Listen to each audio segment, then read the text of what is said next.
కోహ్లీ సేనలో చోటుకు పోటీ గబ్బర్. భారత జట్టులో విపరీతమైన పోటీ పెరిగిపోయిందని ఓపెనర్ శిఖర్ ధావన్ అన్నాడు. యువ ఆటగాళ్లు జట్టులోకి రాకముందే పరిణితి సాధిస్తున్నారని పేర్కొన్నాడు.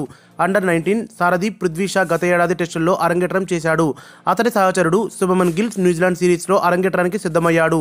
కివీస్తో రెండో వన్డేకు ముందే ధావన్ మాట్లాడుతూ యువ ఆటగాళ్లు త్వరగా పరిణితి సాధిస్తున్నారు, జట్టులో పోటీ పెంచుతున్నారు, ప్రతి ఒక్కరూ చోటు కోసం పోరాడాల్సి వస్తుంది. పృథ్వీ షా విండీస్ టెస్టులో శతకం 70తో అదరగొట్టాడు. ఇది మన రిజర్వ్ బెంచ్ బలమేంటో చూపిస్తుంది. తుది జట్టు సంగతేమో గానీ ఎంపికయ్యే 15 మందికి విపరీతమైన పోటీ ఉంది. ఇక నేను 5000 పరుగుల మైలురాయిని దాటేశానంటే నేను బాగా ఆడుతున్నట్లే. అందుకు సంతోషంగా ఉంది. ఆసీస్, కివీస్ పరిస్థితులు దాదాపుగా ఒకేలా ఉన్నాయి. ఇంతకు ముందు న్యూజిలాండ్లో ఆడాను.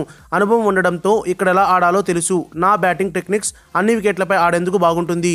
ఫుట్ వర్క్లో మార్పులేమీ చేయలేదు అని గబ్బర్ వెల్లడించారు. విరాట్తో ఆడుతున్నప్పుడు మేమిద్దరం స్ట్రైక్ రొటేట్ చేసుకుంటాం, ఒత్తిడిని పంచుకుంటాం. ఇతర దేశాల సంస్కృతిని, సాంప్రదాయాలను నేను ఇష్టపడతాను, గౌరవిస్తాను. న్యూజిలాండ్లో హాకా నృత్యం చేసేందుకు బాగుంటుంది.